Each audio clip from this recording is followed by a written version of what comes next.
Gente, agora sim. Bom, primeiramente, boa tarde a todos. É um prazer receber vocês aqui. Para quem não me conhece, eu sou o Ricardo Matiusso. Eu respondo aqui pelas operações da Botocenter e da Academia da Face.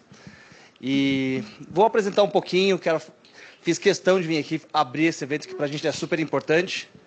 E também queria agradecer para quem está em casa ou no escritório, aí online. Obrigado aí por estar aqui com a gente.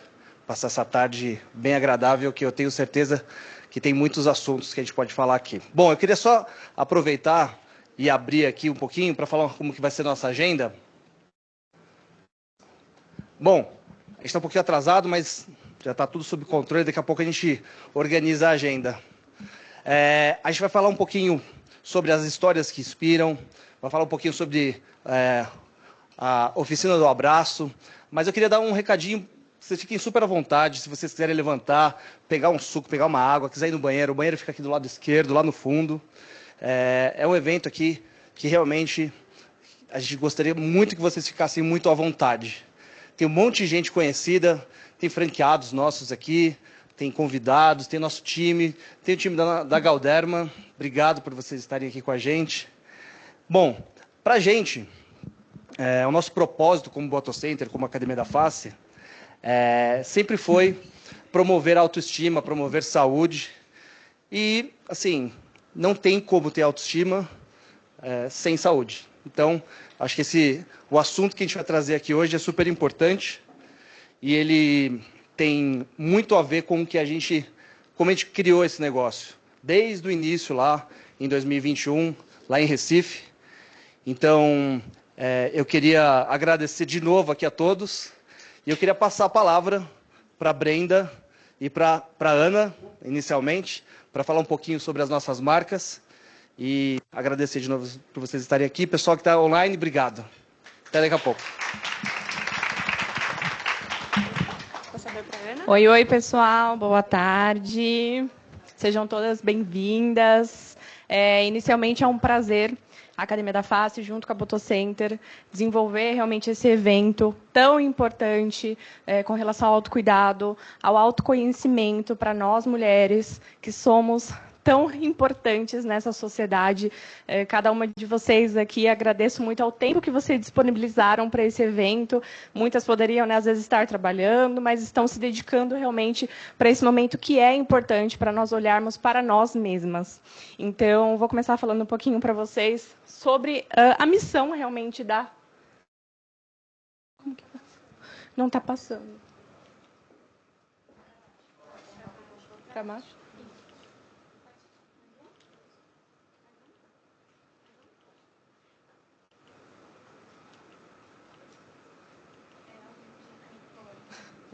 Perdão, gente, vamos lá.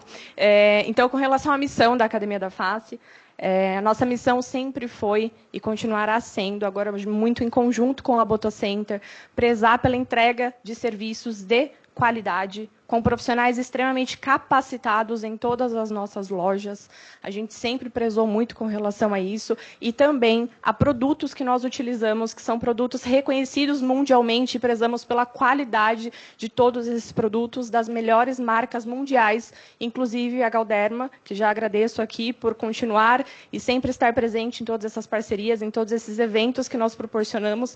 Então, isso faz parte, assim, da nossa missão, e em conjunto de 4 pilares que são importantíssimos dentro da Academia da Face, né? Não é todo mundo, acredito que ainda conheça, mas a Academia da Face tem os 4 pilares que inicialmente começam pelos nossos treinos faciais, ou face workout, harmonização facial, harmonização corporal e procedimentos estéticos, que consiste, né, em procedimentos de limpeza de pele, revitalização facial. Então, a nossa missão continuará sendo com relação a todos esses quesitos, e a nossa visão é ser realmente a melhor marca de beleza facial e corporal em conjunto com a Botocenter, e atrelado a isso a gente foca muito na excelência de ser reconhecido pela excelência em harmonização realmente facial, chegando em todos os lugares aí, espalhando a nossa capilaridade a nível nacional.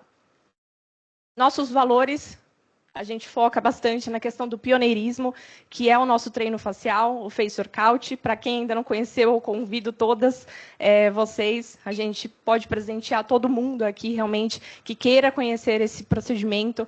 Quem já fez, não tem como não se apaixonar. É um momento realmente de autocuidado importantíssimo, que a gente sai revigorada de uma sessão como essa.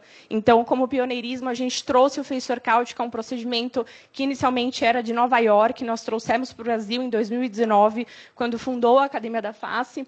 Como confiança, é a confiança que cada um de vocês tem na nossa marca, os colaboradores, todos os nossos clientes, por acreditarem realmente nos nossos profissionais, no serviço que a gente oferece. Então, nós somos muito gratos a isso. Qualidade e bem-estar, a gente sempre vai prezar realmente pela qualidade, tanto no atendimento dos produtos, de todos os serviços, e aquele atendimento da experiência uau que a gente preza em todas as nossas unidades. E como propósito de vida, também é algo que faz parte aí dentro dos nossos valores. O nosso propósito ele é focado em entregar a beleza facial e corporal para cada um dos nossos clientes, mas pensando sempre em procedimentos inovadores e focado no desejo individual de cada um dos nossos clientes. Então, a gente não deixa isso de lado nunca. Então, hoje, dentro da Academia da Face, por isso esse evento é tão importante para nós.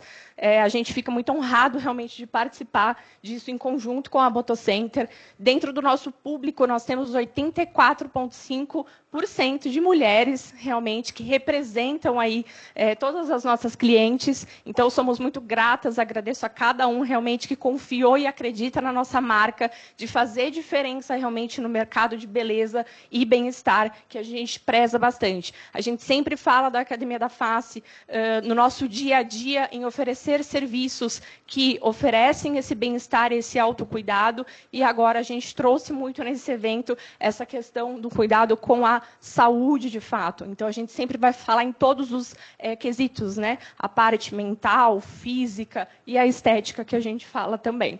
Hoje nós estamos com 18 unidades pelo Brasil. Nossa maior concentração está dentro de São Paulo, com 10 unidades. No ano de 2025, só para vocês terem uma ideia de como o nosso foco aí, com relação à harmonização está sendo bem desenvolvida, nós tivemos 7.450 aplicações realizadas. Essas aplicações envolvem toxina botulínica, preenchedores, bioestimuladores, que são o nosso core ali dentro do negócio. E dentro do Google Meu Negócio, hoje a Academia da Face está com a nota 4,85. Então, somos gratas, novamente, a cada uma de vocês que confiaram, entraram dentro das nossas unidades e gostaram bastante do atendimento. Então, espero que aproveitem bastante esse evento. Agora vou passar um pouquinho a palavra para a Brenda. Bom, gente, obrigada pela presença de todos. É muito gratificante ter a presença de todos vocês aqui. A gente veio pensando aí nesse evento já faz um tempinho e a gente fica muito feliz que a gente saiu do papel esse evento. Então, obrigada de novo aí pela presença de todos vocês. A gente sabe, e a gente vai mostrar também aqui números, o nosso público majoritariamente é feminino, então a gente sabe que o quão é importante a gente levar a conscientização e também levar a informação para todo mundo. Então, o objetivo desse evento é a gente levar a informação para todos, também para o pessoal que está assistindo a gente, que é sempre importante a gente estar atento a todos os sinais, se preocupar. Então, só falando um pouquinho de Botocenter, a Botocenter fez 6 anos agora em setembro, e desde o início, quando a Botocenter nasceu lá em Recife, a missão era promover bem-estar e autoestima por meio dos nossos tratamentos estéticos. Então, a gente veio aí com a missão de democratizar o segmento aí da estética, né? Então, levar beleza para todo mundo, levar os nossos tratamentos com alta qualidade, segurança, um conforto e os resultados rápidos e individual, porque a gente preza muito a individualidade de cada paciente, né, cada cliente que a gente tem. Então, que eles tenham a melhor experiência individual para cada um deles. A gente também, como visão, a gente quer ser referência e assim, agora que estamos unidos com a Academia da Face, agora não desgruda mais. Então, nós queremos aí ser referência nacional em autoestima. A gente traz inovação, a gente traz qualidade e traz essa conexão também com o nosso cliente. Então, a gente vem aí ampliando cada vez mais o acesso, né, dos injetáveis faciais para esses clientes e impactar de forma positiva. Muitas vezes A gente tem relatos do nosso time de loja, várias pessoas que entram na nossa unidade têm histórias que saem depois de fazer o procedimento de uma outra maneira. Então, a gente quer impactar aí de forma positiva na vida de todo mundo, né? E não só isso, também dos nossos parceiros que estão sempre com a gente, né? A Galderma, super parceiro, que está sempre com a gente aí. A gente agradece muito. Então, a gente está aí em constante evolução para levar aí a melhor experiência para o nosso cliente. Os nossos valores, a qualidade no toque, a gente tem ali a questão dos nossos técnicos, né, dos nossos profissionais, de darem a melhor experiência, né, o melhor atendimento ali. Tem algumas pessoas assim, que eu já sei que já foram em alguma das nossas unidades. Então, cuidado no olhar, ter aí esse tete a tete assim, com os nossos clientes, né, então, para alcançar o melhor resultado em cada detalhe. A gente tem um foco total nos nossos clientes, a gente tem um comprometimento de entregar para eles esse melhor serviço e levar aí para todo mundo essa autoestima. Opa! A Botocenter, ao longo dos seus 6 anos, já fez mais de 150 mil aplicações. A gente está com mais de 100 unidades agora no ano de 2025. A gente está em uma constante evolução aí na nossa expansão no Brasil todo. E, majoritariamente, também o nosso público feminino, a gente tem 86%. Então, a importância de estar falando aqui, né? A gente vai ter convidados muito especiais, a gente teve contatos muito ricos e vocês vão ver com a ONG, que a gente teve bater um papo, né, que é o Instituto Dose do Amor. A gente também teve contato com a ONG Vilma Cano, que a gente estava fazendo uma ativação aí de arrecadar lenços para as pessoas que precisam, né, que estão em tratamentos oncológicos de câncer de mama. Então, foi muito rico esse bate-papo. A gente falou com a fundadora, né, com a Marta, do Instituto Doses do Amor, falamos com a Vilma, e é muito interessante. A gente vai entender aí todos como eles fazem esse trabalho também. E é isso, gente. Bom evento para vocês. E agora a gente queria chamar a Rafa aqui, que ela vai conduzir o painel com as nossas convidadas.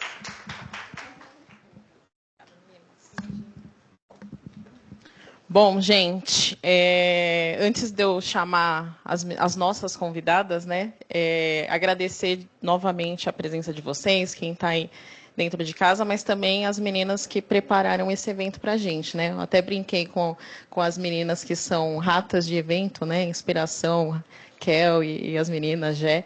Que eu cheguei aqui e falou assim, quem que fez o evento? Eu falei, eu não sei de nada, estou de convidada.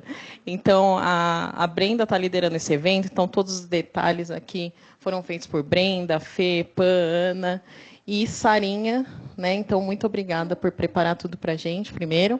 E antes de eu chamar as minhas convidadas, eu estou inserida, né, nesse universo de Outubro Rosa, e desde a época que eu trabalhei em shopping, a gente sempre esteve muito engajado. Então, para nós, é muito especial a gente conseguir efetivar um evento presencial e online, né, para a gente conseguir passar informação, que é tão importante a gente falar, não só hoje, né, falar todos os dias, falar durante todo o ano desse tema, e não só desse tema, né, a gente passar além da estética, que é o que a Botocenter quer, junto com a Academia da Face. A gente quer passar informação, a gente quer acolher, a gente quer informar, e a gente precisa falar sobre saúde, né? Muito bem, como o Ricardo falou. O Outubro Rosa, para quem não sabe, e eu fiquei sabendo recentemente, né? Dei uma pesquisada para entender sobre esse universo. Ele iniciou em 1990 nos Estados Unidos, por uma pessoa, né, que na época ela tinha uma mãe, e ela era uma filha, né, uma mãe que estava sofrendo pelo câncer e uma irmã, e ela via o quanto o governo não investia nesse cenário, né, de Outubro Rosa, enfim, do câncer de mama, que é o câncer mais comum, né, no universo aí, principalmente feminino. E ela fez lacinhos, na época era em cor pêssego, e ela distribuiu com a seguinte frase: o governo investe bilhões em guerras, em armas, e não investe nada nesse tema. Então, desde então, acabou que ela conseguiu levar essa informação aí para muitas empresas, só que hoje, né, esse evento, ele não tem total aqui a questão do cunho comercial. A gente quis mostrar as empresas que estão por trás, né, também a Galderma como nosso parceiro, o amigo, né, que cedeu espaço, mas a gente quer informar, a gente quer levar informação, a gente quer que todas as mulheres que estão aqui e as que estão online também se cuidem, a gente quer acolher as mulheres que estão passando por esse processo, a gente quer apoiar ONGs, e vocês podem ter certeza que esse é um primeiro passo do que vem pela frente. Então, dito isso, quero convidar a doutora Ridânia para sentar aqui comigo. As meninas da ONG, Dose de Amor, Anne e Michele. E a Cíntia Kenzer, falei certo, que é Galderma e é ex-paciente, se curou de câncer, graças a Deus, e vai falar um pouquinho aqui com a gente. A gente vai revezar aqui os microfones, meninas. Deixa eu só testar esse som. Vou deixar esse aqui do ladinho. Antes de começar, né, queria que vocês se apresentassem. Eu nem falei quem eu sou, né, mas é que eu apareço demais. Então, eu sou a Rafa, sou gerente de marketing da Botocenter. E estou representando as duas marcas aqui. E já agradeço por vocês aceitarem o convite e a gente conseguir trocar aqui, passar informação. Mas eu gostaria também de conhecer vocês. Então, você é a Anne, a Michele? Então, vocês... Pode começar. Boa tarde. Eu agradeço, né, o convite de estar aqui hoje com vocês. Então, meu nome é Anne. Como vocês falaram, né, na abertura, que a mulher ela acaba desempenhando, né, a maior parte, né, desse universo, e eu também faço parte, né, dessas mulheres que nós temos várias funções, assim, né, eu acho, na vida, todas nós. Então, eu sou mãe, eu sou filha, sou irmã, sou sobrinha, eu tenho um filho, o Theo, eu sou enfermeira. E em 2022 eu fui diagnosticada com câncer de mama, né, que é um câncer de mama avançado. Igual vocês falaram também dessa importância de se conhecer, né? E acho que esse é o primeiro passo para um diagnóstico precoce, né? No meu caso foi avançado, mas o corpo dá sinal. Eu comecei a apresentar muitas dores na coluna e isso já era um sinal do câncer. Então, acho que só isso. Vai conversando e entendendo mais. Obrigada também pelo convite. Eu sou a Michele. Eu também sou paciente de câncer de mama. Eu estou em remissão. Atualmente eu estudo psicologia, né? É o propósito que chegou na minha vida. Eu quero atuar com cuidados paliativos. E é isso. Olá, gente. Boa tarde. É um prazer estar aqui com vocês. Obrigada pelo convite. Meu nome é Ridânia, é assim mesmo o nome. Eu sou médica ginecologista e mastologista e atuo principalmente como mastologista hoje. Faço todo tipo de tratamento cirúrgico, né, da mama, tanto da parte de câncer de mama ou de todas as outras benignas. E acho que vai ser ótimo aqui a conversa. Acho que é mais rico ainda ter conversa do que só uma explanação, né? E uma troca com as colegas. Bom, boa tarde. Meu nome é Cíntia. Como ela disse, eu sou representante da Galderma. Eu faço visitação médica, sou do interior de São Paulo, sou de Campinas. Sou uma paciente oncológica. O ano que vem eu completo 5 anos, e aí eu posso dizer que oficialmente estou em remissão. E vim compartilhar com vocês um pouquinho do meu histórico, do como foi, e, sei lá, poder inspirar e ajudar vocês, né? Acho que é isso hoje, a proposta. Obrigada pelo convite. Vocês ficam com esse aí, e aí eu volto. Vocês revezam esses daí.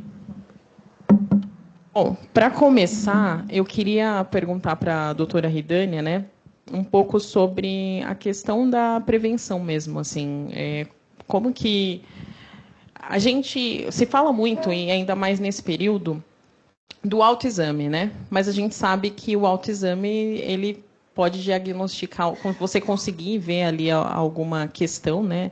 No seio, enfim. Mas tem a questão assim do exame periódico, né? De você conseguir fazer ali o anual, o exame, quando que a mulher precisa iniciar o exame assim, acima dos 40, mamografia, enfim. Como que funciona assim, o cenário como um todo, né? Bem, para começar, ai, desculpa, você falou uma palavra. Prevenção. A prevenção, na verdade, a gente tem poucas coisas a se fazer para prevenir um câncer, né? Porque quando a gente pensa em fazer os exames de imagem, os exames periódicos, a intenção é que seja detectado o mais precocemente possível, né? Hoje a gente não tem como garantir que uma mulher não tenha câncer de mama, já que é o mais prevalente, né, no mundo e aqui no Brasil também. Então, quando a gente fala de profilaxia, o fator de risco mais importante para câncer de mama é ser mulher. Então, se nós temos XY, né, no cromossomo, a gente tem risco de desenvolver um câncer de mama. Mais ou menos 1 em cada 8 mulheres tem um câncer de mama, tá? Na população geral. Isso é bastante relevante, né? Então, por isso, existem os programas de rastreamento, que seriam os exames periódicos para detectar precocemente. Só para fechar a parte da profilaxia, o que a gente consegue fazer, na verdade, que é o que a gente tem de evidência, né, de diminuição de risco, isso para pessoas que não têm alto risco, tá? São pessoas comuns. A gente existem 4 coisas que a gente pode fazer para melhorar esse risco, né? Diminuir esse risco. Ingesta de álcool, que é preconizado que não seja feito ingesta, ou muito pouco, assim, 1 dose na semana. O ideal é não ingerir álcool, porque tem correlação com o aumento de incidência. Fumar, né? O tabagismo também aumenta o risco do câncer de mama. E o que talvez a gente fale, comece, termine e pare é a atividade física regular com uma dieta balanceada. Isso a gente tem evidência que a pessoa que faz atividade física regular, ela diminui o risco de câncer de mama e diminui o risco de recidiva e melhora o tratamento e tudo mais. Então, para a gente pensar, bom, então eu sou mulher, posso ter câncer, o que eu posso fazer? É isso, tentar se exercitar, que a gente depois pode falar melhor sobre isso, uma dieta adequada, né, com menos embutidos, industrializados, né, ultraprocessados, e evitar a ingesta de álcool e de tabaco. Agora, quando a gente chega no momento de fazer o rastreamento, então, para a população em geral, que tem um risco habitual, que a gente chama de câncer de mama, preconiza-se mamografia anual a partir dos 40 anos, todos os anos, tá? Isso é a regra, né? O ultrassom pode ser usado também como complemento, mas ele não rastreia. Quem rastreia é a mamografia, que também tem, os últimos estudos que saíram, eles variam entre 30% e 40% de redução de mortalidade por câncer de mama. Então, assim, ela é extremamente importante e que seja feita regularmente, tá?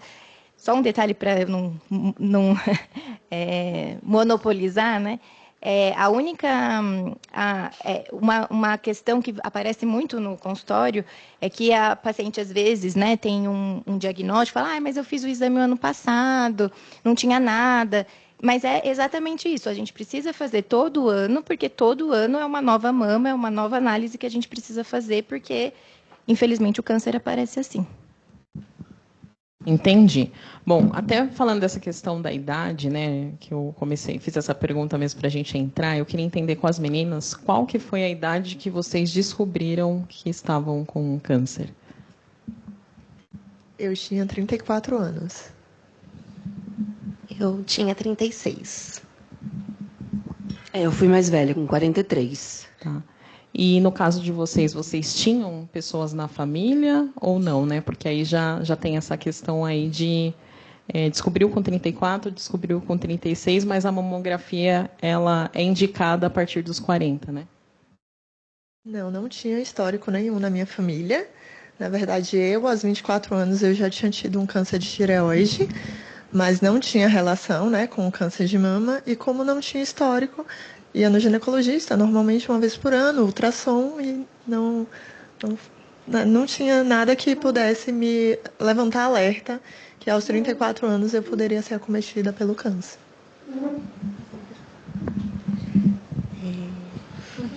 Eu tenho histórico familiar, né? O meu pai, nós fomos diagnosticados juntos, né? Meu pai com câncer de próstata e eu com câncer de mama.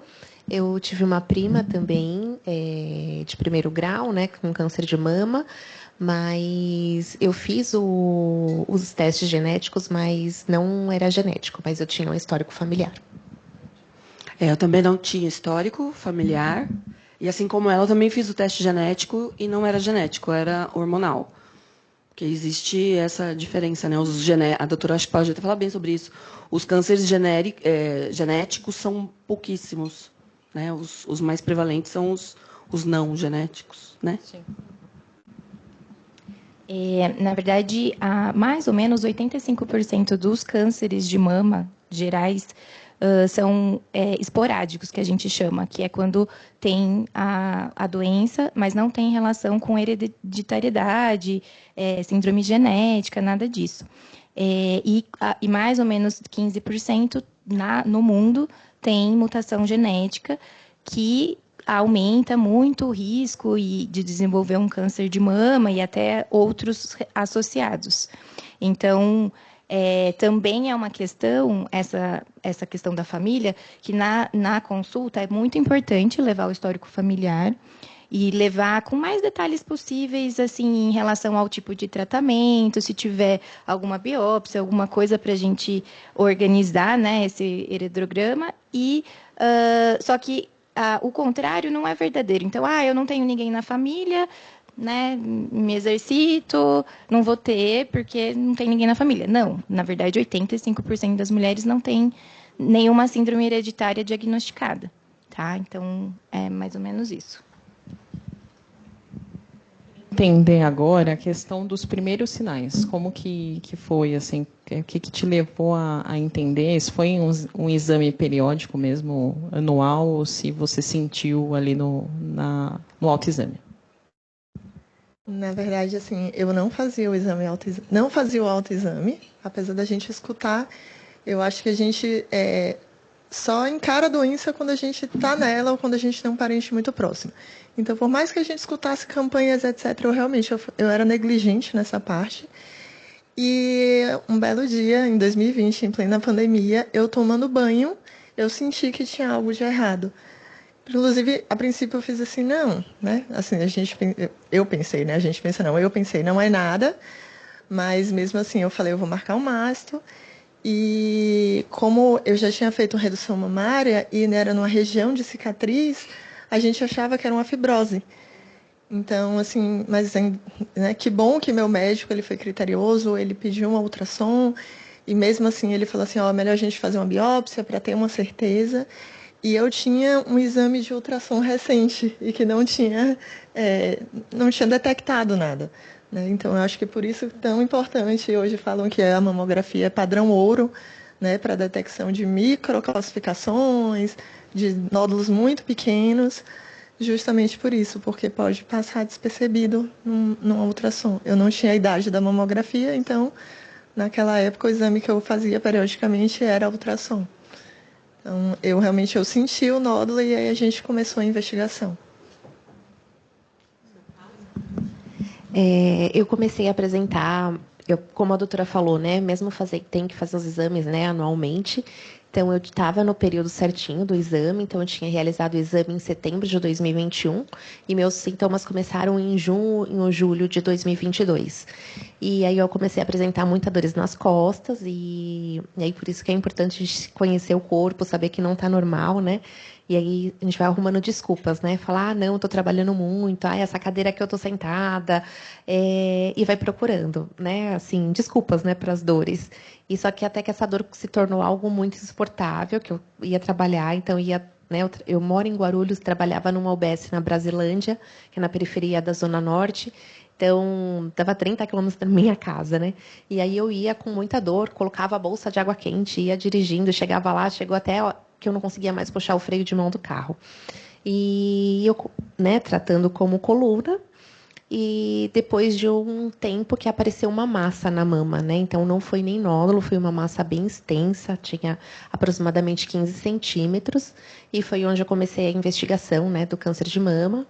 E aí eu fiz a mamografia, na mamografia já deu, né, é uma suspeita bem alta, assim, né, eles colocam a classificação em BIRADS, né, e foi uma classificação bem alta, foi 5.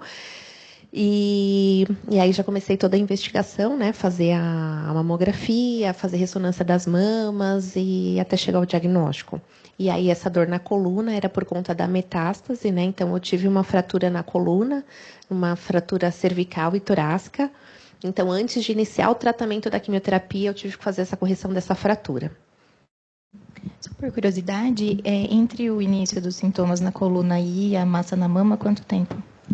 Eu acho que foi uns 20 dias, mais ou menos. Eu não tive sintoma nenhum. Eu descobri num exame de rotina, porque eu sempre fui muito correta com meus exames, não só os exames, né, ginecológicos, mas todos os exames. Ao contrário, né, o meu foi visto no ultrassom, e eu falo que a abençoada da médica do ultrassom suspeitou, porque ele era minúsculo, ele tinha 8 milímetros, ele estava dentro do duto mamário, e ele tinha um potencial bem grande de metástase. E aí ela falou, vamos fazer a biópsia? Ela falou, olha, não parece, não é vascularizado, não tem desenho de um câncer, porque alguns são muito nítidos e outros não. Ela falou, olha, não é. E aí fizemos a biópsia e veio um laudo que era um carcinoma invasivo ductal grau 3. E 8 milímetros. E assim, eu falo, a importância do exame, porque, segundo o meu oncologista, se eu tivesse demorado mais alguns meses, talvez eu não estivesse aqui para contar a história dele, porque ele tinha essa progressão muito rápida. Tanto que, quando eu fui para fazer a cirurgia, ele já tinha ido para os linfonodos. Então, ele estava pronto para cair na minha corrente sanguínea e espalhar pelo corpo. Então, por isso a importância do exame. E meu onco fala muito sobre a história do autoexame, né? Não ficar mais preso só a isso, porque talvez quando você consegue detectar no autoexame, pode ser tarde. Então, a importância do exame periódico. Sempre, nós mulheres, anualmente, fazer todos os exames. Posso só complementar? Como o exame periódico, antes dos 40 anos, eu, assim, na minha prática, eu já faço acima de 35 a mamografia, porque aqui no Brasil a gente tem um pouco mais de incidência de câncer de mama em mulheres jovens, e aí eu acabo fazendo, assim, off-label essa conduta. Mas esses exames periódicos são os mais importantes mesmo, e eles devem ser feitos por médicos capacitados, né? Então, ginecologista que realmente examina a mama, ou até um mastologista que já está habituado a palpar a mama e já entender o que pode ser, o que não pode ser. Obviamente que tem o problema da palpação, que, né, a sensibilidade é diferente do exame. E o autoexame, só para complementar, o que a gente fala hoje, porque houve uma época que falavam que o autoexame não podia fazer, né? Não sei se vocês lembram, teve uma época que lançaram campanhas para não fazer o autoexame, porque as pessoas substituíam o autoexame pela mamografia.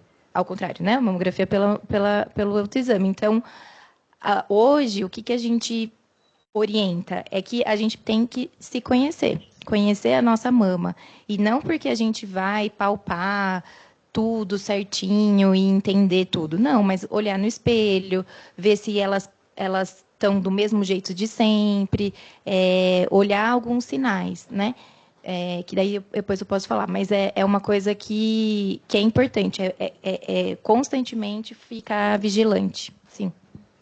Eu não tinha essa pergunta, mas aqui, né, nas minhas, mas esse índice que a gente tem, né, do Brasil, que você comentou, tem alguma questão específica do porquê dele?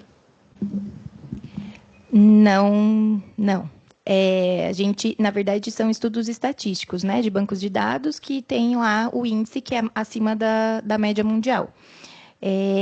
A gente tem a principal questão em relação a aumento de incidência de câncer é a longevidade da população, né? Porque a gente considera as pacientes idosas que desenvolvem câncer de mama. Operei semana passada uma de 92 anos. E continua tendo, e as mais jovens. Muito por estilo de vida, né? Atual, tudo. Poluição, agrotóxico, alimentação, sedentarismo, os hábitos, né? Tudo isso a gente sabe que influencia, mas assim, o quanto influencia, o que influencia mais, não dá para saber. E só um detalhe que a gente tem aqui no Brasil, uma mutação genética específica do Brasil, que é do Lifraumene. A mutação do Lifraumene no mundo é uma, e aqui no Brasil é outra. E essa mutação tem uma comunidade gigantesca de pessoas com essa mutação e aumenta o índice também em pacientes mais jovens, né?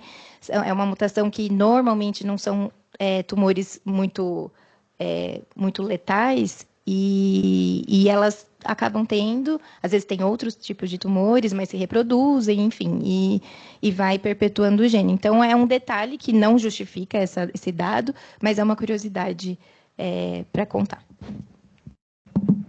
Eu queria falar um pouquinho sobre a questão da rede de apoio, né?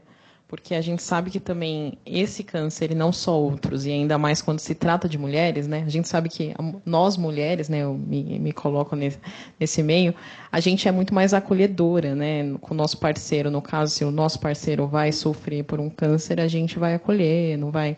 Mas a gente também sabe do índice, né? Do tanto de mulheres que sofrem, são casadas e o marido abandona ali no meio do tratamento, ou não tem apoio, e aí até para introduzir a ONG, né, o trabalho da ONG, o quanto a profissional também que está atendendo é importante ali com o paciente, mas o trabalho da ONG, de acolher. Então, eu queria saber um pouquinho de como que foi, assim, no momento da descoberta, a rede de apoio e se você você se envolveu na ONG, né, através desse cenário, como que foi? Eu digo que eu tive as duas experiências. Em 2014, hoje ainda a gente tem medo de falar a palavra câncer, em 2014 era pior ainda. Então, lá atrás, minha rede de apoio foi somente a minha família e ponto final. Assim, e os amigos mais próximos. Apesar de eu sempre falar abertamente sobre o adoecimento. Já em 2020, a minha própria oncologista me passou o contato de uma paciente que tinha 30 e poucos anos para eu conversar com ela e eu não me senti sozinha. E aí, nesse primeiro momento, eu conheci o Oncoguia, que é uma ONG daqui de São Paulo, que eu sou voluntária, né, que eles visam também os direitos dos pacientes, tem um Ligue Câncer, é bem interessante, roda de conversas, tem um suporte muito grande. E, posteriormente, a Patrícia me encontrou no Instagram, e ela é uma das diretoras do Instituto Dose de Amor. O Instituto estava sendo, né, fundado naquele momento. E aí, desde então, mesmo eu morando bem distante, eu já me tornei voluntária, eu já comecei a conhecer muitas pacientes, ter muito grupo de apoio.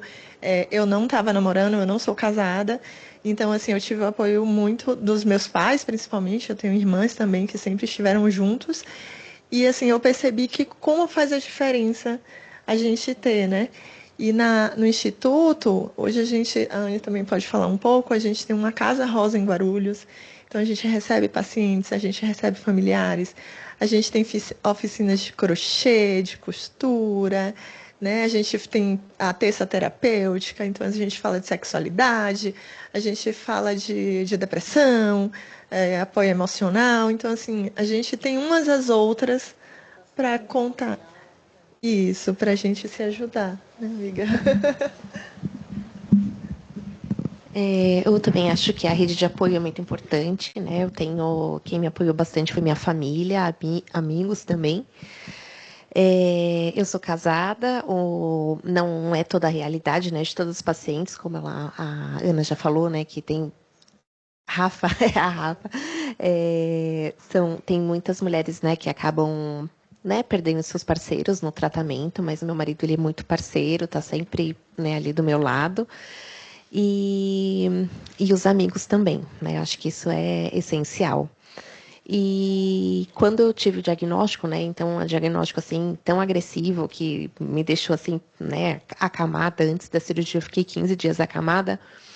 Quando eu pensava só na morte, né? Não pensava em outra coisa. Eu falava, nossa, como que eu com 36 anos, né? Tive metástase óssea aí no pulmão. E como que eu vou sobreviver, né? Eu não vou sobreviver, só pensava nisso. E aí eu fui procurar outras pessoas que também, né, vivenciaram isso e que estava bem. Então, isso é muito importante, essa rede de apoio também.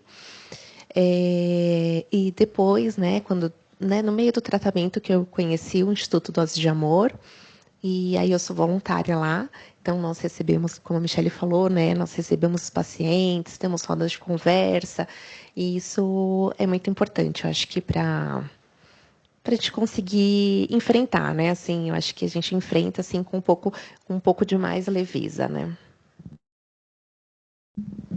Bom, a minha rede de apoio prioritariamente foram os meus amigos, né, eu moro longe da minha família, não tão longe, mais longe. Minha mãe é deficiente física, então não consegui ajudar tanto. Eu tenho 2 irmãos homens e foi nítida a dificuldade de homem lidar com isso. Então, mas graças a Deus eu tenho excelentes amigas, amigos. Os meus clientes, né, meus médicos também, tive muita parceria. A empresa me deu um suporte danado para que eu fizesse o melhor tratamento. E faz toda a diferença. Eu acho que eu até já tive a oportunidade de agradecer meus amigos, que sem elas eu não seria nada. Tanto que quando eu cheguei em casa com o diagnóstico, né, que assim, saí do consultório, a primeira pessoa que eu liguei foi minha mãe, a segunda pessoa foi meu gerente e a terceira minhas amigas. E quando eu cheguei na minha casa, que elas estavam lá, eu não sabia o que eu fazia, para onde eu ia. E graças a Deus, assim, Deus organizou tudo bonitinho e elas foram tomando conta do meu processo. E, tipo, você vai aqui, você vai fazer isso, você vai não sei o quê. E sem elas, isso não teria acontecido.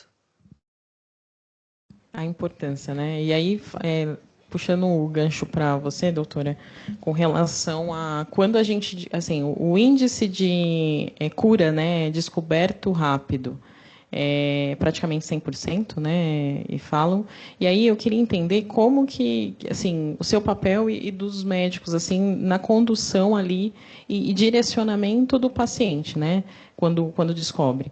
Se tem a questão ali de uma conversa mesmo no sentido de procurar ajuda psicológica, a rede de apoio. Eu queria entender como que funciona essa condução. Só também outra curiosidade estatística, o que a gente tem é 50% de abandono dos maridos na quimioterapia das pacientes. Então, é muita gente. E puxando o gancho dos irmãos, homens, eu acho que a gente já consegue fazer um movimento de quebrar esse paradigma em relação aos homens, né? Porque eles não precisam ficar alheios a isso, nem devem, e é aquela coisa, né? Se você está em plenas condições, você consegue fazer praticamente a mesma coisa que a outra pessoa, independente do sexo, faça, né? Então, eu acho que é importante a gente tentar trazer cada vez mais homens para ouvirem e para conversarem e tirarem as dúvidas também, porque eles fazem parte também, né? Falando do diagnóstico, então, quando a gente faz um diagnóstico precoce, isso quer dizer que é um estadio inicial. A gente classifica entre estadio 1 e 4. O 1 é o mais inicial e o 4 é o mais avançado. quando a gente diagnostica o câncer, independente se ele é metastático ou não, primeiro, a consulta, assim, a consulta pós-biópsia minha é entre 1h30 e 2 horas, porque eu preciso conversar sobre muitas coisas com a paciente. E muitas vezes elas já eram minhas pacientes ou elas acabaram de chegar com um diagnóstico e não tiveram nenhuma orientação ainda. Então, é um momento que é importante familiar junto, alguém que vai acompanhar, né? E não alguém que esporadicamente vai ajudar, porque também não... Lógico, é melhor do que nada, mas é melhor alguém que vá acompanhar.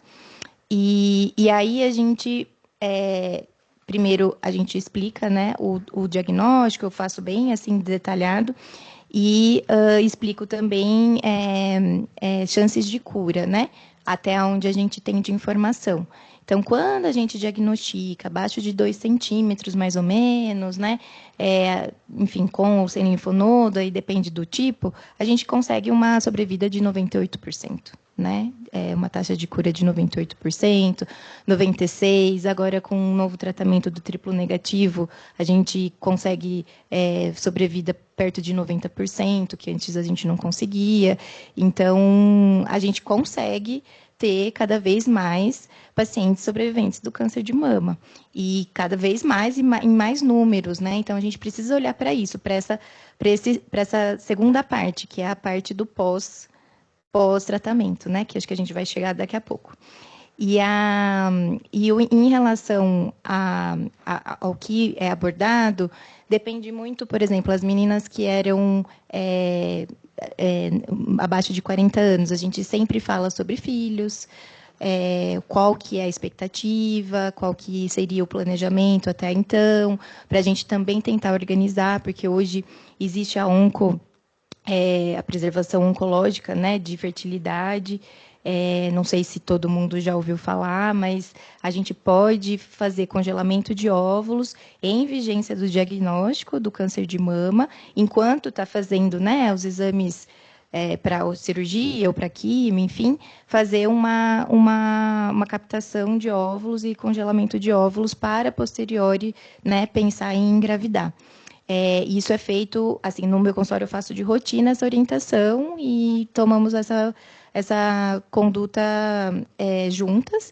Lógico que depende do estadio, de algumas coisinhas, assim, detalhes, mas é sempre importante. Apoio psicológico sempre em todas as consultas, e eu cobro das minhas pacientes, porque eu acho que essa rede de apoio de pessoas que passam pelo mesmo momento é insubstituível. E eu acho muito lindo, né, o trabalho de vocês de mostrar que vocês tiveram e estão bem e ajudar as outras pessoas que não têm muito, né, a luz no fim do túnel. Não veem, né, a luz no fim do túnel.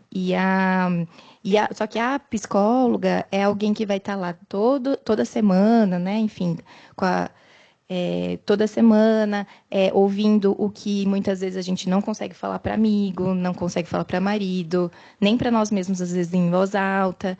É um profissional que precisa estar junto para ajudar a enfrentar essa questão. Eu queria entender como que foi o tratamento, assim, se você teve que fazer cirurgia, químio, rádio, como que foi o tratamento de vocês aí, para a doutora também falar um pouquinho sobre os tratamentos. Eu queria só voltar um pouquinho e falar, assim, da rede de apoio, não é somente nossos amigos, nossos familiares. A rede de apoio também é nossos médicos, a equipe multidisciplinar. É importante a gente ter uma afinidade com o nosso médico, porque ele tem um conhecimento técnico, mas a gente conhece a nossa vida. É a nossa vida, é a nossa saúde. Então, se a gente não consegue colocar tudo para ele, ele também não consegue nos ajudar. Então, eu acho que vale ressaltar também que eles, né, são uma fonte de apoio. Apesar de eu ter tido o diagnóstico em plena pandemia, me foi conversado sobre a criopreservação, né, o congelamento de óvulos. Eu morava em Salvador na época e, além do diagnóstico, eu faço na rede privada, eu tenho um plano de saúde, um plano bom, mas o plano ele não autorizou um exame que eu precisava fazer, que era o Oncotype, E aí, de repente, eu digo assim que o câncer ele não traz somente o adoecimento físico e emocional, ele também traz o adoecimento financeiro, né? Você assim se vê de repente numa situação que você precisa de muito dinheiro. No meu caso, para mim era muito dinheiro, e eu tinha que escolher o que é que eu ia fazer, né? Porque eu não tinha possibilidade, aliás, não tinha possibilidade de fazer nenhum dos dois. Mas se eu tivesse que escolher, eu queria escolher muito a maternidade. E aí eu descobri que no SUS, em São Paulo, fazia. E eu lembro que todo mundo foi contra. Todo mundo dizia que tinha fila, que não ia dar certo, que era pandemia. Todo mundo colocou vários poréns. E eu falei assim que eu precisava vir aqui e receber meu não. E assim, eu vim aqui, eu recebi meu sim. E assim, eu lembro como se fosse hoje. Eu chego e me arrepio, assim. No primeiro dia que eu entrei, hoje é o Hospital da Mulher, na época era o Hospital Pérola Byton. Eu fui lá com toda a documentação e no mesmo dia a gente começou o procedimento. Óbvio que as coisas mudam, hoje você tem que ir para um OBS, mas também o processo é rápido, não demora, gente, as pessoas não têm esse conhecimento. Então, eu fiz primeiro, era para eu primeiro fazer o congelamento, para depois fazer a cirurgia, mas por conta da pandemia as coisas foram atrasando muito, inclusive até meu diagnóstico terminou sendo, né, postergando um pouco, demorando um pouco mais de sair.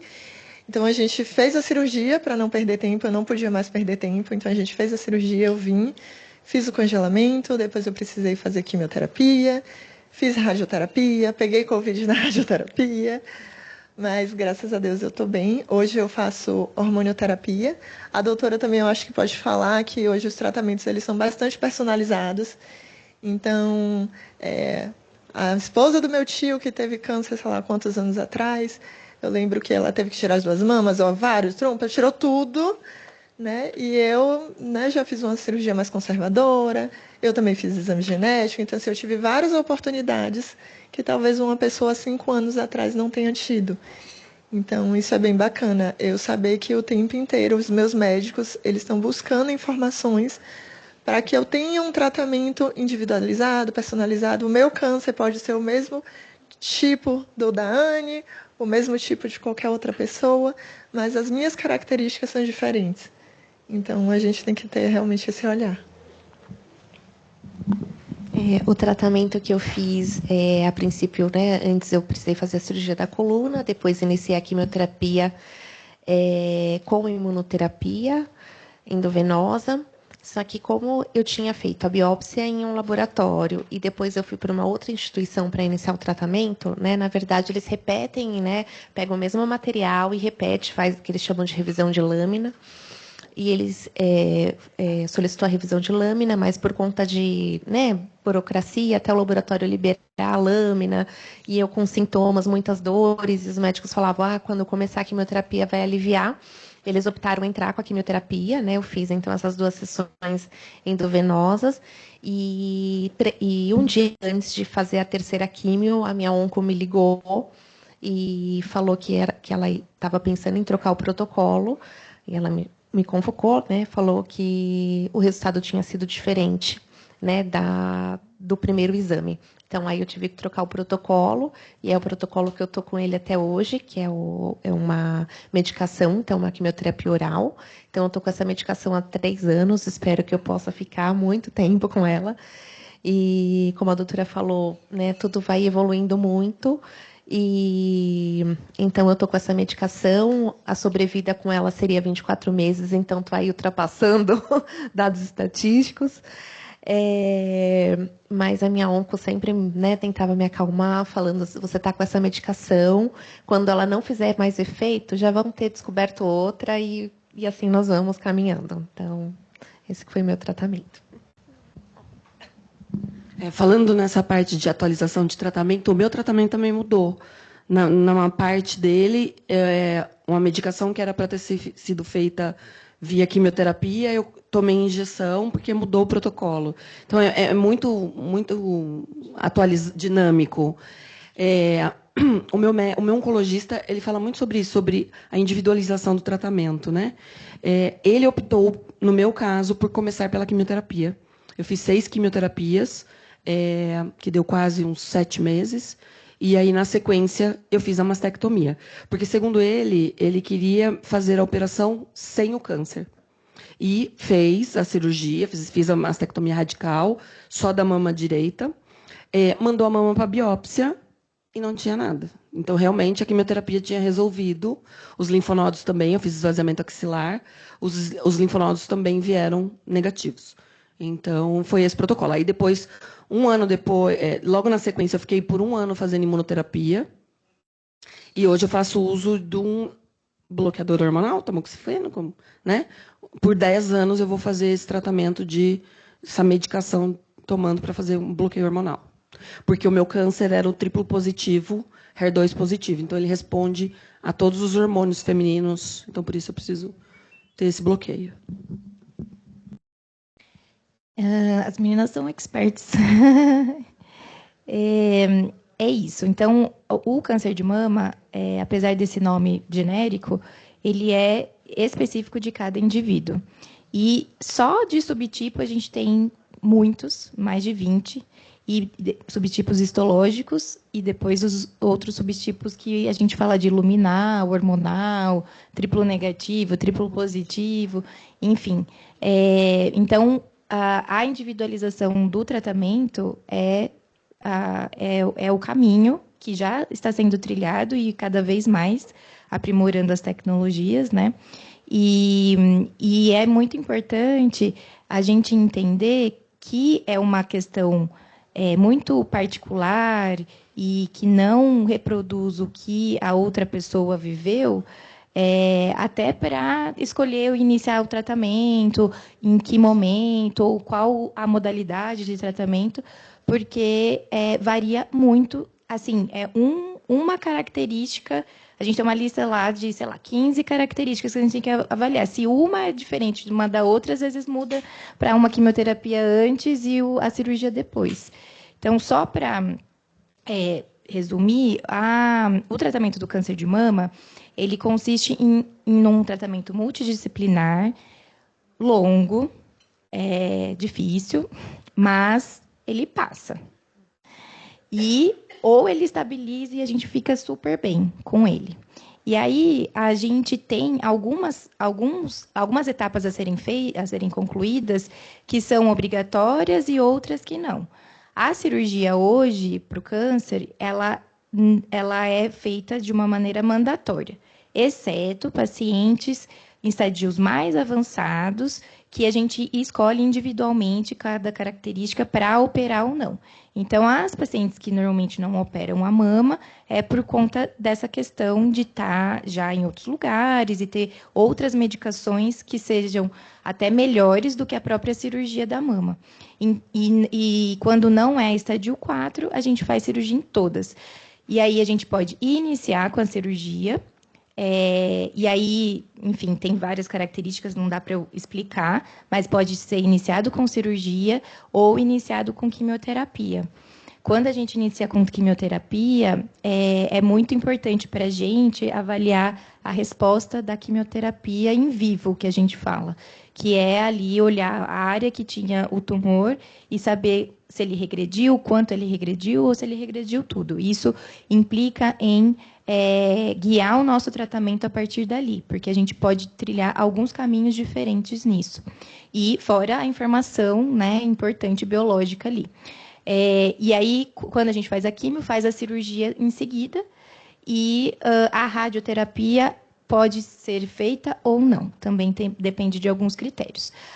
O bloqueio hormonal, todos os luminais, todos os receptores hormonais têm que ser feito, e algumas outras drogas que a gente tem hoje, imunoterapia, droga-alvo, a gente faz conforme o tipo de tumor. Então, assim, às vezes você toma injeção, né? Injeção não, um remédio na veia, mas que não é propriamente uma quimioterapia, é uma imunoterapia. Então, assim, a gente tem muitos tipos de tratamento e cada um individualizando para cada indivíduo. Perfeito. Obrigada, doutora. Eu queria ficar com vocês aqui mais 2 horas, mas a gente tem as outras programações. E aí eu queria que as meninas falassem um pouquinho sobre a ONG, o trabalho da ONG, e como que quem quiser participar também, apoiar, ajudar, estar junto, né, sendo também da ONG ali, como que funciona?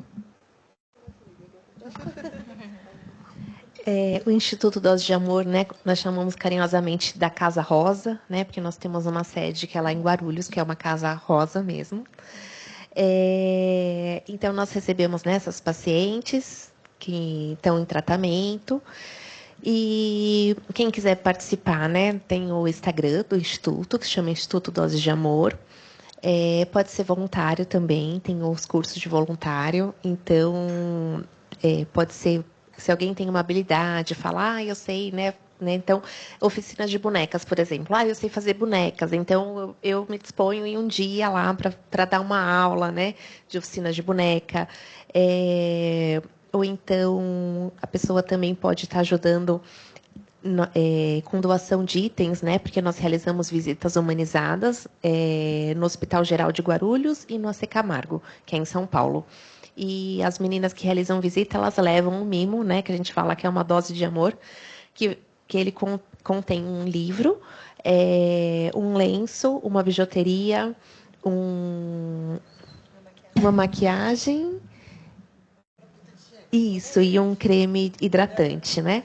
Então, esses são entregues. Então, as pessoas podem também estar fazendo doação desses itens, ou então fazer doação por Pix também, que também tem lá no Instituto Dose de Amor. E nós realizamos esse trabalho que é assim, muito, muito bom, assim, e até a gente se encontrar. Essa semana eu fui, tem uma amoreira lá, a amoreira está carregada, então é um momento assim da gente se conectar, né, se desligar um pouquinho, e acho que também faz um pouco de parte do nosso autocuidado. Isso, e nós temos os eventos Se Mexe Bonita, que é para incentivar a prática da atividade física. Como a doutora falou, ele é extremamente importante. E quando as pessoas falam, né, ele é um fator de proteção, mas ele também não vai garantir. Então, mas as pessoas perguntam, mas você não fazia atividade, não se alimentava bem? Sim, eu fazia. Mas, da mesma forma, eu fui acometida pelo câncer. Mas eu penso, se eu não fizesse, talvez eu não teria a recuperação que eu tive. Então, vale a pena, né? E tem o Se Arruma Bonita, que é também para incentivar, né, a beleza, o autocuidado. Esse mês de outubro nós temos com bastante atividades, então às vezes tem mulheres que vai lá para ensinar a fazer maquiagem, caminhada, fazemos diversas atividades. A questão que eu introduzi, né, no começo, o apoio, no caso da ONG, é durante o ano inteiro, né? Então, a gente fala do Outubro Rosa agora, do câncer de mama agora, mas a gente tem que lembrar desse tema, e não só desse, né? E todos os dias, né? A forma como que a gente consegue ajudar o outro, né? Então, o voluntariado é uma possibilidade, mas também, não consigo voluntariar. De que forma que eu posso ajudar, né? E todas vocês vão ganhar o livro da ONG, e convido vocês também a seguir a ONG.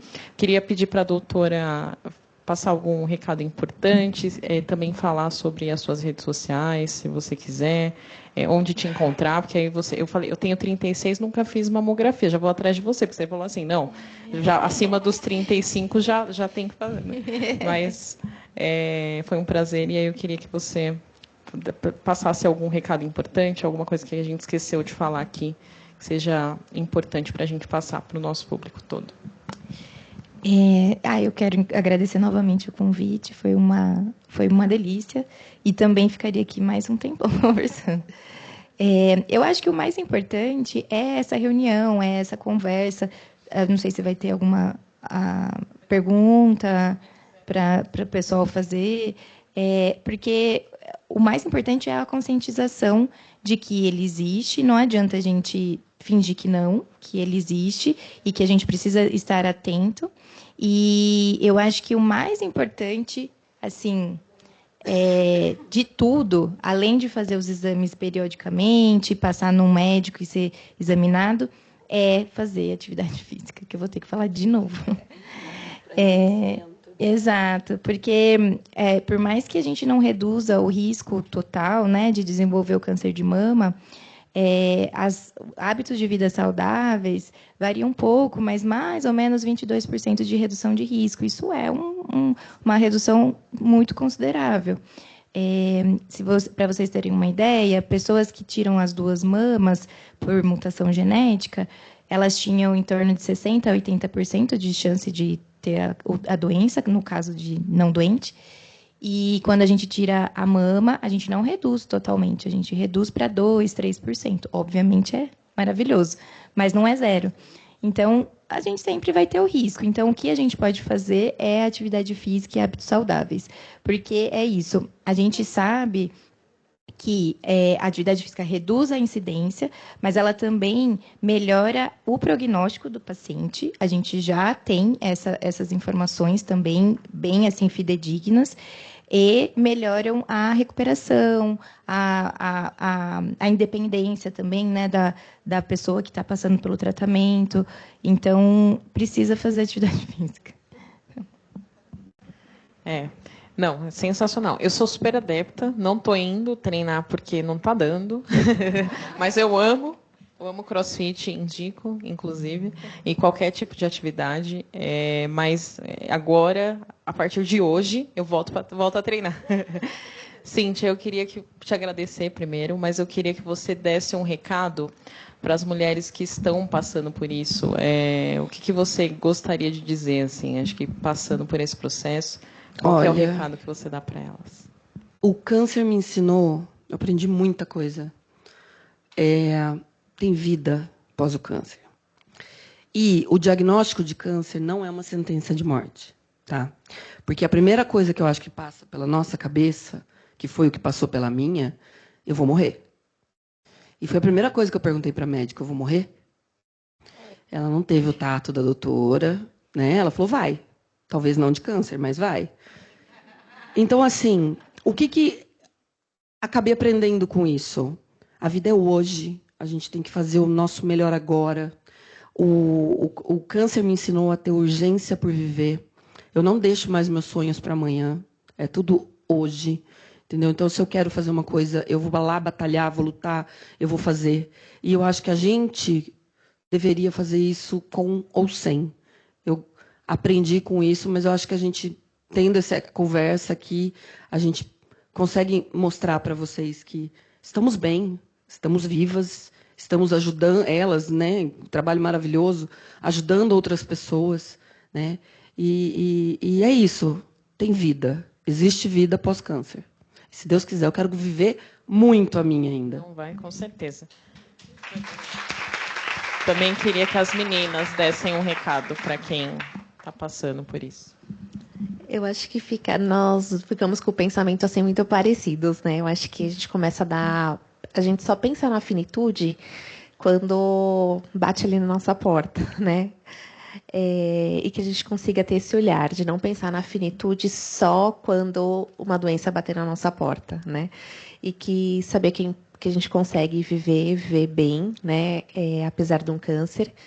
E que a gente não fique preso nessas... Então, eu tenho um câncer que para a medicina não tem cura, mas eu não posso me apegar nisso, né? Que só, né, porque não tem cura, eu vou lá, vou me entregar e falar, não vou fazer mais tratamento, não.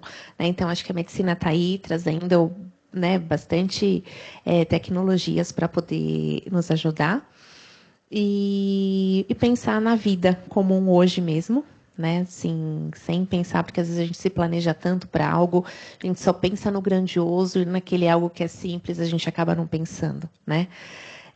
Então, eu me vi acamada 2 vezes, né? Assim, de ficar totalmente dependente de não conseguir levantar para pegar um copo de água. E quanto isso é importante, né, na nossa vida, a gente olhar esses detalhes, as mínimas coisas. E às vezes a gente fica com esse negócio de muito planejamento, e a gente acaba não vivendo, né? A gente se planeja por uma viagem incrível, que eu vou fazer, né, sei lá, uma viagem, e quando tiver, né? Aí a gente vai colocando, né? Quando eu tiver dinheiro, quando eu tiver isso, quando eu tiver aquilo. E não, a gente pode viver experiências incríveis atravessando a rua e ver o filho correndo num parquinho. Acho que é isso.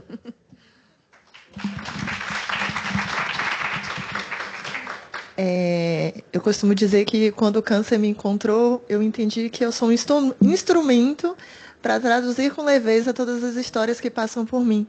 E aí eu queria fazer o convite para vocês falarem mais de câncer. A gente não precisa falar de câncer para quem tem câncer, a gente precisa falar de câncer para quem não tem câncer, para que assim a gente possa ver com leveza, para que assim a gente não ache que é uma sentença de morte, para que a gente possa ter diagnósticos precoces, a gente cuidar da nossa saúde, fazer atividade física sem cobrança, né? A gente levanta e vai para a quimioterapia. Ninguém diz, eu não vou fazer quimioterapia. Mas na atividade física, todo mundo, eu também estou. Essa semana eu não consegui fazer nada. Mas, assim, que a gente se coloque sempre em primeiro lugar. A atividade física, que a gente está tanto falando, eu me recordo do meu oncologista dizendo assim, ela reduz fadiga na quimioterapia. E eu não encontrava nenhuma atividade física. E aí uma amiga minha falou assim, vamos para o CrossFit. E eu fui, gente. Então, assim...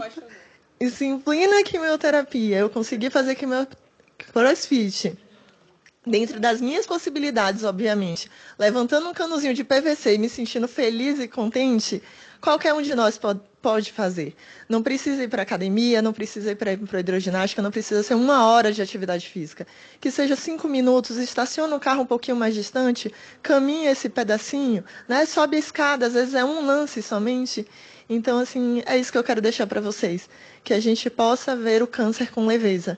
É difícil, o tratamento é difícil, o pós-tratamento também é difícil. Às vezes a gente tem várias sequelas, várias coisas que, né, que vão acontecendo, mas que também poderiam acontecer ao longo da nossa vida, independente do adoecimento, mas que a gente possa seguir, né? Que vocês lembrem da gente, né, de forma saudável, de forma que tem vida além desse diagnóstico. Tá bom? É isso. Eu queria só abrir para pergunta. Se alguém quiser perguntar, eu deixo 2 perguntinhas para a doutora. Alguém tem alguma pergunta?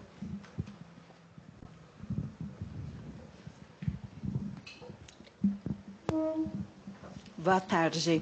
Boa tarde. Para a doutora. Eu tenho prótese mamária e eu gostaria de saber quais são os altos cuidados que eu tenho que ter para prevenção de câncer. Certo, ótima pergunta. Na verdade, você tem que fazer exatamente o que toda mulher faz. Então, a partir dos 40 anos, como é preconizada, mamografia. O que acontece é que quando... Você já fez mamografia? Não? Faz ultrassom, tá. Quando a gente faz mamografia com prótese, tem uma manobra específica que faz para puxar a mama e para olhar o parênquima mamário, né, o tecido mamário. Então, a prótese, ela não... isso é um mito, né, que às vezes aparece assim, que ela esconde, né, algum nódulo ou que é mais difícil de diagnosticar. Não. A técnica da mamografia é super, assim, há muitos e muitos anos é feita e é super tranquilo e é igual a uma mama sem prótese, tá? E autoexame, continuar com exames periódicos e tudo mais.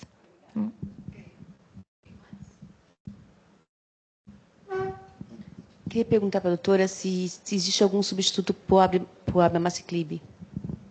Para o abema, nós temos 3, né? O ribo, o abema e o ateso. Só o ribo que está sendo aprovado agora. Mas aí depende de cada protocolo, né? De individual, assim. Eles são semelhantes. Não sei se é isso que você perguntou, se são drogas semelhantes. Porque hoje o Verzenis é fabricado pela Lilly, né? Uhum. É a única que libera o medicamento. E nem liberou para o SUS também. Isso. Aí eu queria saber que eu estou em luta contra o convênio a título do Verzenis, que eles não liberaram para mim, mesmo sendo câncer metastático. Entendi. Tem outro substituto? Existe, mas o melhor seria ele. Mas existem outras drogas. Essas outras que eu falei, elas estão sendo aprovadas. O ribo está para aprovar no Brasil logo. Com menor custo? Aí não sei, não tenho certeza. Tá bom?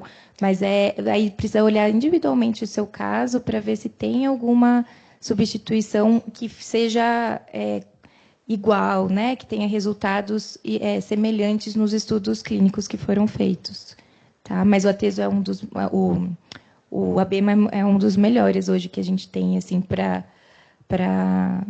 fazer um acompanhamento mais longo, né? Assim, como seria seu caso. Tá bom, obrigada. Bom?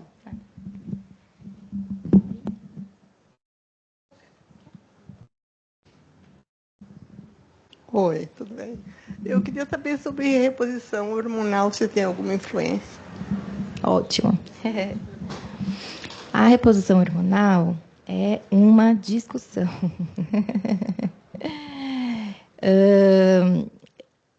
Na verdade, nos anos 2000, saiu um estudo horroroso que a reposição hormonal aumentava muito o risco de câncer, risco de doença cardiovascular, e todo mundo parou de fazer reposição e ninguém mais fez reposição. Mas depois foram avaliar esses estudos e eles mostraram que, na verdade, eles colocaram a terapia hormonal em mulheres a partir de 50 anos até 70 anos, e todas tomando hormônio. Então, e isso que deu esse desfecho ruim, né? Então, hoje a gente tem uma janela de oportunidade para indicar reposição hormonal, que é perto da época que para de menstruar, que é quando a gente tem mais sintomas, que é a indicação. Indicação de reposição é quando a gente tem sintomas da menopausa. E aí, eu só citei esse estudo porque, assim, é muito comum, assim, às vezes, até profissionais de saúde falarem sobre isso e não querem, né, que a mulher faça. E em termos práticos, assim, de aumento de risco, a gente fala que aumenta o risco relativo de desenvolver um câncer de mama para 1,2, né? Então, assim, é pouco perto do benefício que a paciente vai ter da reposição hormonal, caso bem indicada, caso ela tenha muito sintoma e tudo mais. E aí, o que eu costumo abordar é o estilo de vida.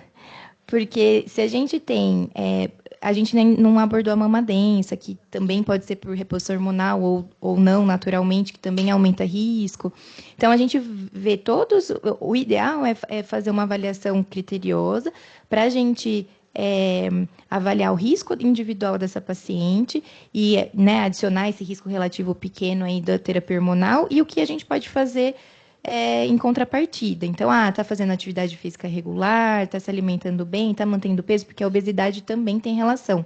Não necessariamente porque a atividade física e a obesidade eles têm uma relação, mas as duas individualmente têm relação com redução de risco, né? Então, se você faz os exames periódicos, não tem um fator de risco muito grande, tem calculadoras de risco que mostram, né, seu risco de desenvolver um câncer de mama, aí a gente consegue introduzir a terapia hormonal, né? Eu, como masto, advogando a favor da terapia hormonal, né? Mas eu acho que é importante por conta da qualidade de vida da paciente e tem que ser individualizado. Não a contraindicação da terapia hormonal é só para quem teve câncer.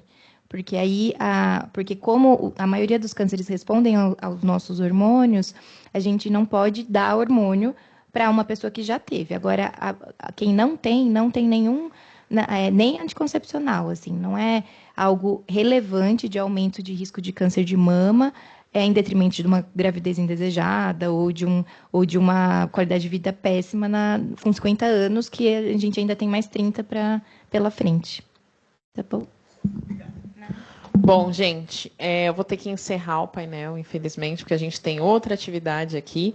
Queria agradecer novamente a presença de vocês, a disponibilidade, a troca, foi riquíssimo. E, como eu disse, eu ficaria aqui mais a tarde inteira, a gente batendo papo, conversando, mas eu tenho certeza que não vão faltar oportunidades.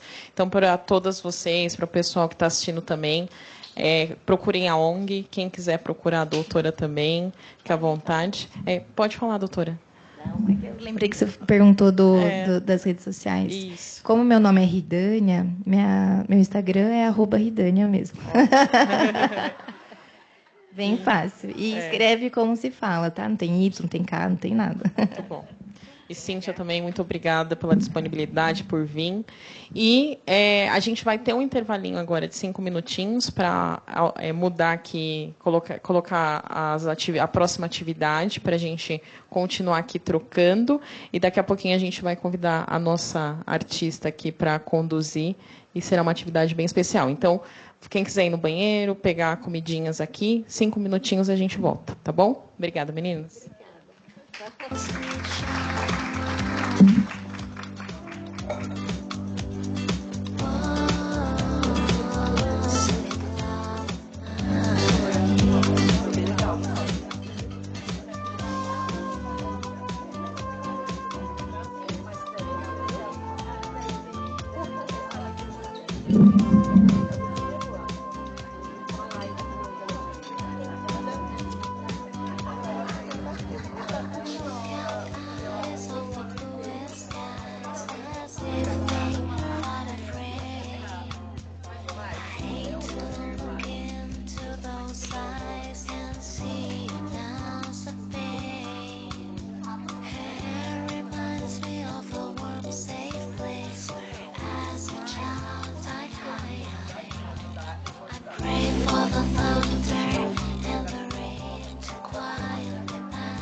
Ele me deu luz, né, pra procurar.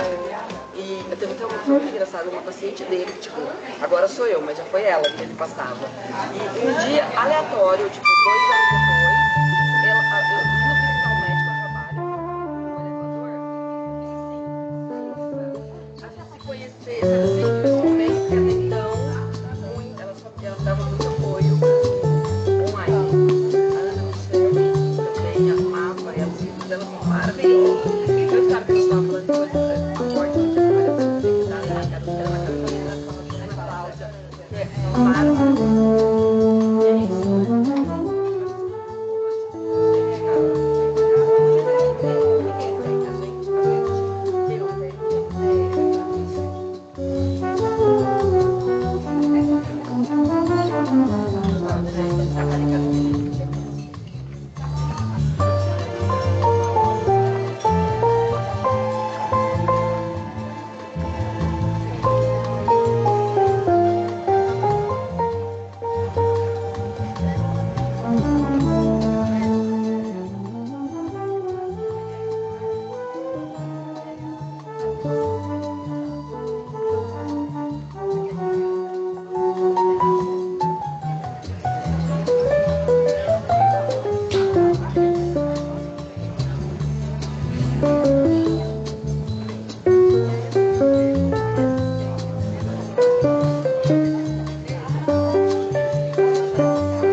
o samba está animado, o Gateway Samba. Este samba que é misto de maracatu. É samba de preto veio, samba de preto do. Mas que nada, um samba como este tão legal, você não vai querer que eu chegue no final.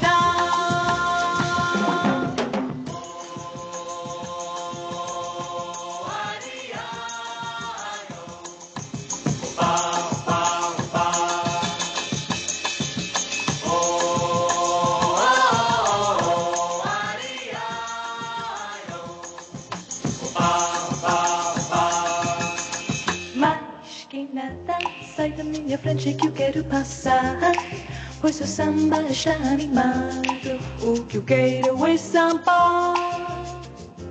Este samba que é misto de maracatu. É samba de preto veio, samba de preto do. Mas que nada, um samba como este tão legal, você não vai querer que eu chegue no final.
See the storm set in your eyes, see the thorn twist in your side. I wait for you.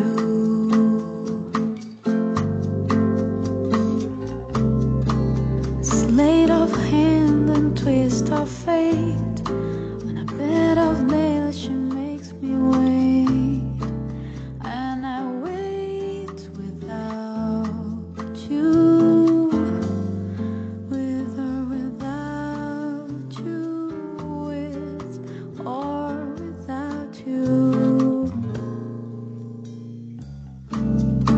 Through the storm we reach the shore. You give it all, but I want more. I'm waiting for you, with or without you, with or without you. I can't live with or without you. And you give yourself away, and you give yourself away, and you give and you give and you give yourself away. My hands are tied, my body bruised, she's got me with nothing to win and nothing left to lose.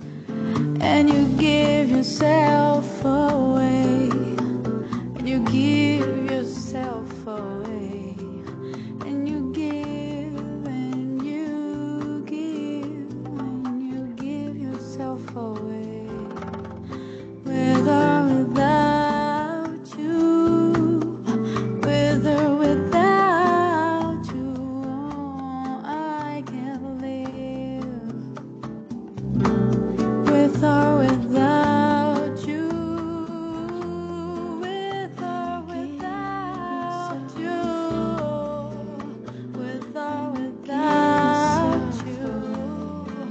I can't live.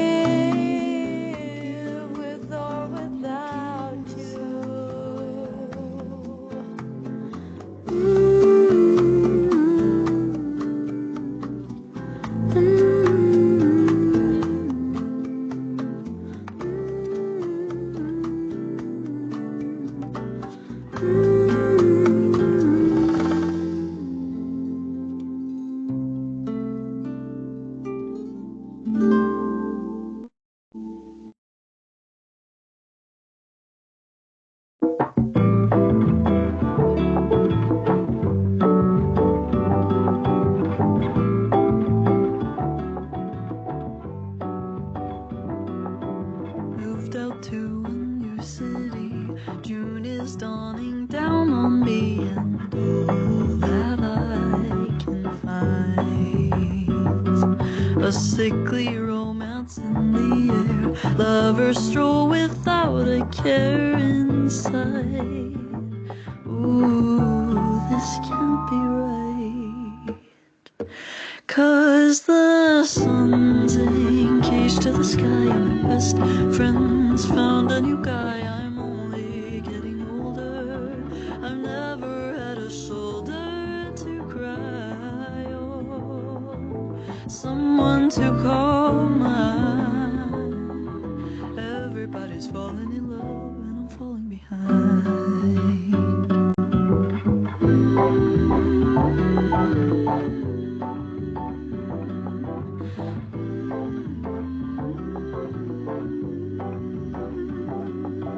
Touched the ocean, fell right in, stepped outside and burned my skin. My life won't go my way. Bossa Nova in my room, hope that I'll find someone to love. Because the sun's engaged to the sky, my best friends found a new guy. I'm only getting older, I've never had a shoulder to cry on, someone to call mine. Everybody's falling in love and I'm falling behind. Everybody's falling in love, everybody's falling in love. Everybody's falling in love but me. One, two, three.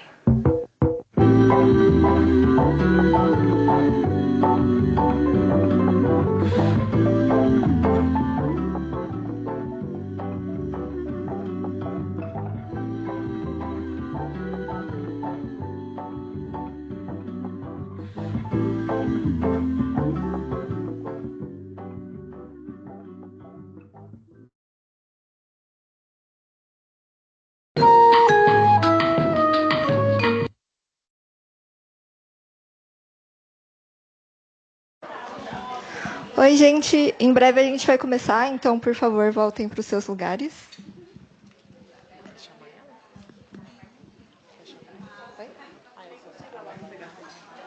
O coisinho para... Passador? Tá aqui, ó.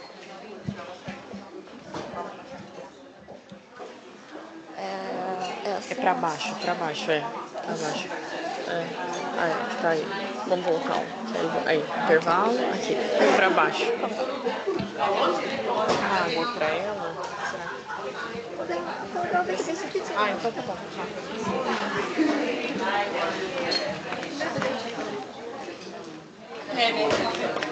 Pra voltar, né?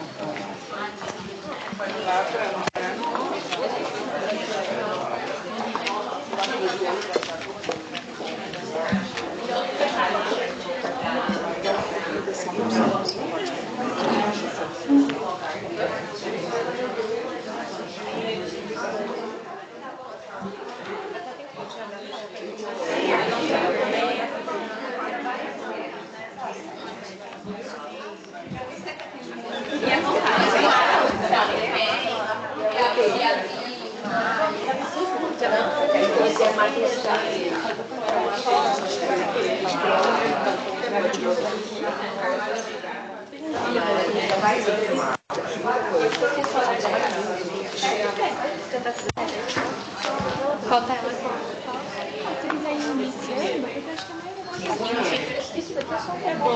Consegui saber marlitaqueda.art. Vou lá já ou não?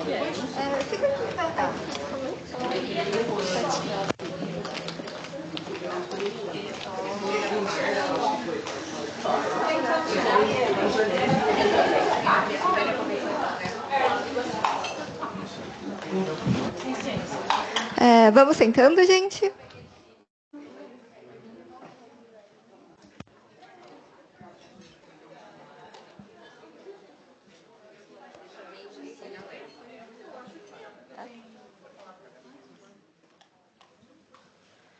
Bom, a gente ouviu muitas meninas falando sobre como é importante a gente se conhecer para entender os sinais que o nosso corpo está dando. E quando a gente pensa sobre esse autoconhecimento, a gente também fala um pouquinho sobre o que a gente reflete, o que a gente expõe para o mundo, né?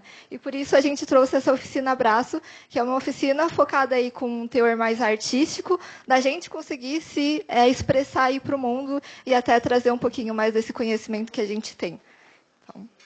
E aí, só para apresentar para vocês, a gente está fazendo essa oficina com a artista plástica Marli Takeda. Ela é artista plástica e educadora brasileira, já fez mais de 100 exposições, tanto no Brasil quanto ao redor do mundo, então Portugal, Japão, Estados Unidos. E desde 2009, ela reaproveita películas, que são essas que vocês estão vendo aí na mesa de vocês, que são adesivos de museus. Eu não sei se vocês conseguem reconhecer aí as formas deles, né? Mas ela usa isso como uma forma aí de se autoexpressar e de trabalhar a sua arte. Então, esse é o formato aí, a matéria-prima dela, e aí, através disso, ela faz as criações dela. Eu vou passar aqui para ela.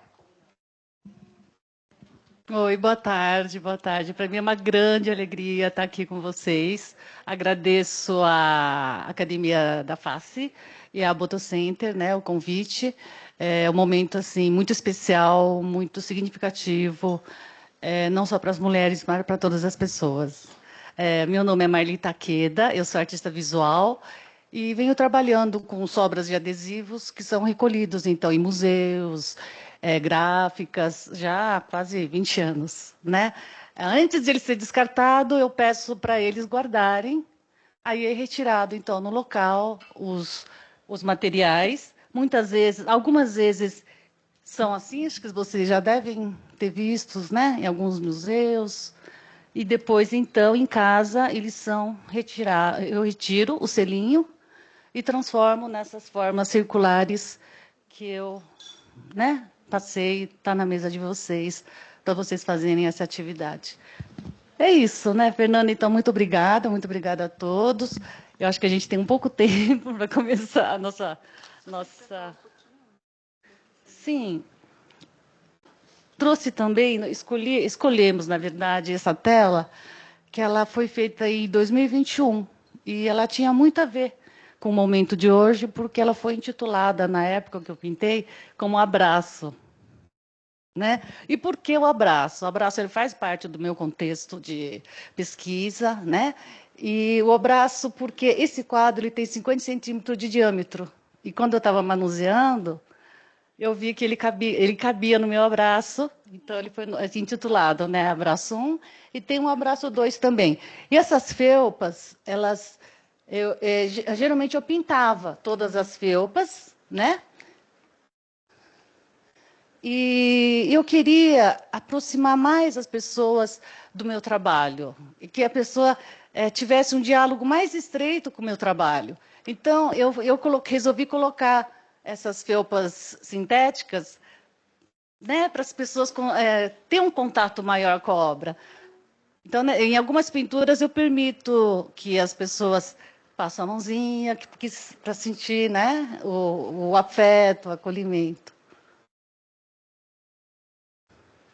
Em algumas instalações também, tem as felpas, fiz uma no Sul, fiz uma no Japão, que eu coloco as felpas sintéticas e as pessoas, então, ela pode aproximar da obra, tatear, né, sentir toda a maciez, né, da materialidade. Vamos dar, então, a oficina? Eu resolvi, então, trazer para vocês alguns entrelaçamentos que foram feitos com sobras de adesivos. Tá? Então, nós não vamos usar tesoura dessa vez, elas estão semi-prontos. Vocês vão pensar sobre um projeto que vocês queiram fazer para adesivar alguma coisa na casa de vocês. Menor, maior, pode usar a quantidade que vocês quiserem, né? Pode usar esses vazados. E também nós temos o papel siliconado. Aqui, Esse papel siliconado é um papel que a gente não recicla, que ela vai no lixo comum. Então, eu utilizo várias vezes nas minhas oficinas, né? Vocês vão retirar e vão montar atrás, então, do papel, o projeto de vocês. Uma cor, duas cores, onde eu vou colar, capa de caderno, vou grudar em algum lugar em casa. Então, o projeto vocês pensam primeiro. E esses menorzinhos é para vocês fazerem um complemento, né? O que vocês quiserem fazer. Pode ser flor, pode ser qualquer coisa. E eu fico à disposição aqui de vocês para qualquer dúvida. Né, Fernanda? Acho que é só isso, né?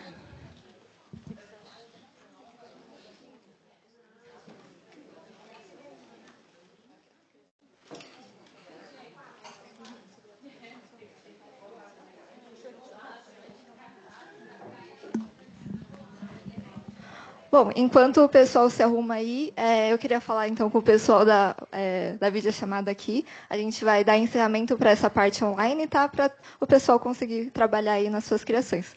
Então, eu queria chamar a Rafa aqui.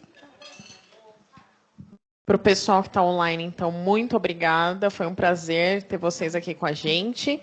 E a gente depois passa essa atividade também para vocês fazerem aí nas unidades, enfim, no escritório. Ótimo final de dia aí e vamos continuar com esse tema que é o Outubro Rosa, que é tão importante. Tchau, tchau, gente. Agora vamos criar, né, gente? Criar aqui no presencial.